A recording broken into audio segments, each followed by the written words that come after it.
Hello everyone, कैसे हो आप सब। सबसे पहले तो अगर आप चैनल पर नए हो तो चैनल को सब्सक्राइब जरूर करें। आज मैं आपको करवाऊंगा राग बागेश्वरी में विलंबित ख्याल की स्वरलिपि। कमेंट आई थी एक बच्चे की।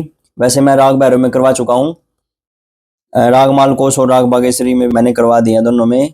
तो जो से आपको इजी लगे वो आप कर सकते हो। तो देखो, पहले इसके आपने शब्द याद करने हैं।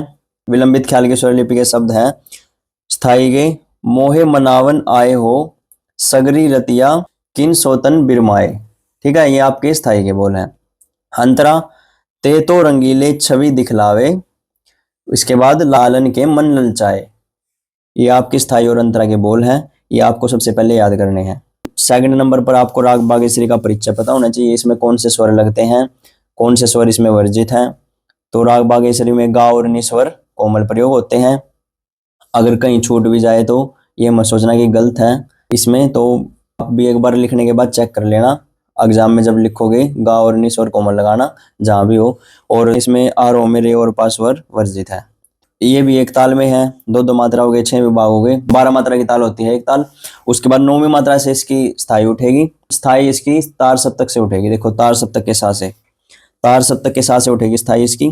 देखो, सा नी धा नी, सा नी धा धा मागा मागा रेसा, रेसा नी धा सा सा सा, नीसा मागा माधा नीधा मागा मागा रेसा। अब देखो, इसको भी आपने सबसे पहले स्वर याद करने हैं। स्वर आप याद कर लोगे और जिस तरीके से आपने याद कर रखे हैं वैसे इनको लिखते चले जाओ, एक एक लाइन छोड़ के। जैसे शब्दों की लाइन छोड़ दो, फिर उसके बाद स्वर लिखते चले जाओ। ये फिर शब्दों की लाइन छोड़ दो, फिर उसके आगे स्वर लिखते चले जाओ। फिर शब्दों की लाइन छोड़ दो, स्वर लिखते चले जाओ। पहले आपने स्वर लिख लेने हैं सारे, जैसे आपने याद कर रखे हैं। टुकड़ों में बांट कर याद करो। 4 टुकड़े बनाओ इसके, 3 बनाओ, 2 बनाओ, कितने भी बनाओ, तुम्हें लर्न होना चाहिए, मेन बात ये है। उसके बाद क्या करोगे, उसके बाद जो आपको शब्द याद है इसके शब्द किसी भी तरह फिट करते चले जाओ। आपने मो से स्टार्ट करके ये पे खत्म करने हैं शब्द।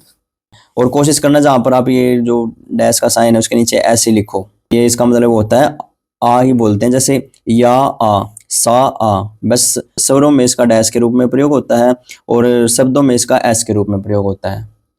कोई भी शब्द है, कोई भी स्वर है, उसको उसकी मात्रा के अनुसार बोलते हैं इसमें। इसका मतलब ये होता है, जैसे नी है, नी ई, सा आ, इस तरीके से बोलते हैं इनको।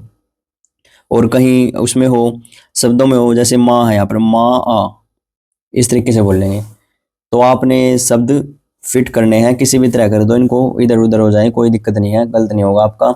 और स्वर भी एक दो अगर इधर उधर होते हैं, आप कंफ्यूज होते हो, अगर कोई स्वर भूल जाते हो तो उसकी जगह डैश लगा देना। ये डैश लगा देना, या फिर आपको राग बागेश्वरी का कोई स्वर याद आ रहा है तो आप वो लिख सकते हो। बस वो रूल से बाहर नहीं होना चाहिए। ये आपकी स्थाई थी। उसके बाद अंतरा में भी आपने ऐसे ही करना है।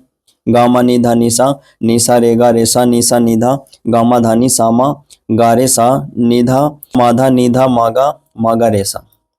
कुछ लाइनें तो इसमें से मैच हो रही हैं, इसकी लास्ट वाली तो बिल्कुल स्थाई में से। तो इसको भी टुकड़ों में बांटकर फ्रेज बना लो इनके। स्वर लिखते चले जाना है ऐसे, स्वर लिखते जाओगे। उसके बाद फिर शब्द फिट कर दो, जो ऐसे आपने शब्द लर्न कर रखे हैं ना, शब्द फिट करते चले जाओ। ऐसे ही किसी भी स्वर लिपि को याद करने का सबसे आसान तरीका है, आप किसी भी राग की स्वर लिपि लिख रहे हो ना, तो आपने सभी रागों में ऐसे ही करना है। स्वर लर्न करने हैं टुकड़ों में बांटकर, जैसे भी आपको सुटेबल हो। और उसके बाद आपने शब्द फिट करने हैं, किसी भी तरह कर दो, इधर उधर हो जाए कोई दिक्कत नहीं है। आपने बस स्वर गलत नहीं लगाने। जैसे राग मालकोस में राग भैरव के स्वर यूज कर दिए, राग भैरव में राग बागेश्वरी के कर दिए, इस तरीके से स्वर यूज नहीं करने आपने। जो राग के स्वर हैं अगर इधर उधर भी हो जाते हैं, शब्द इधर उधर होते हैं, तो आपका एक भी मार्क्स नहीं कटने वाला है। आपका सिर्फ वहां पर मार्क्स कट जाएगा, वहां पर तो पूरा ही काटा लग जाएगा। अगर आपने गलती से जैसे राग मालकोस में रे पा लगा दिया, रे पा उसमें बिल्कुल वर्जित है, इसमें आपने रे धा कोमल लगा दिया राग बागेश्वरी में, तो वो भी गलत हो जाएगा बिल्कुल। तो इस बात का ध्यान रखना है बस आपने। ये आपकी विलंबित ख्याल की स्वरलिपि थी। अगर इसमें आपको कोई डाउट लगे तो आप कमेंट करके पूछ सकते हो।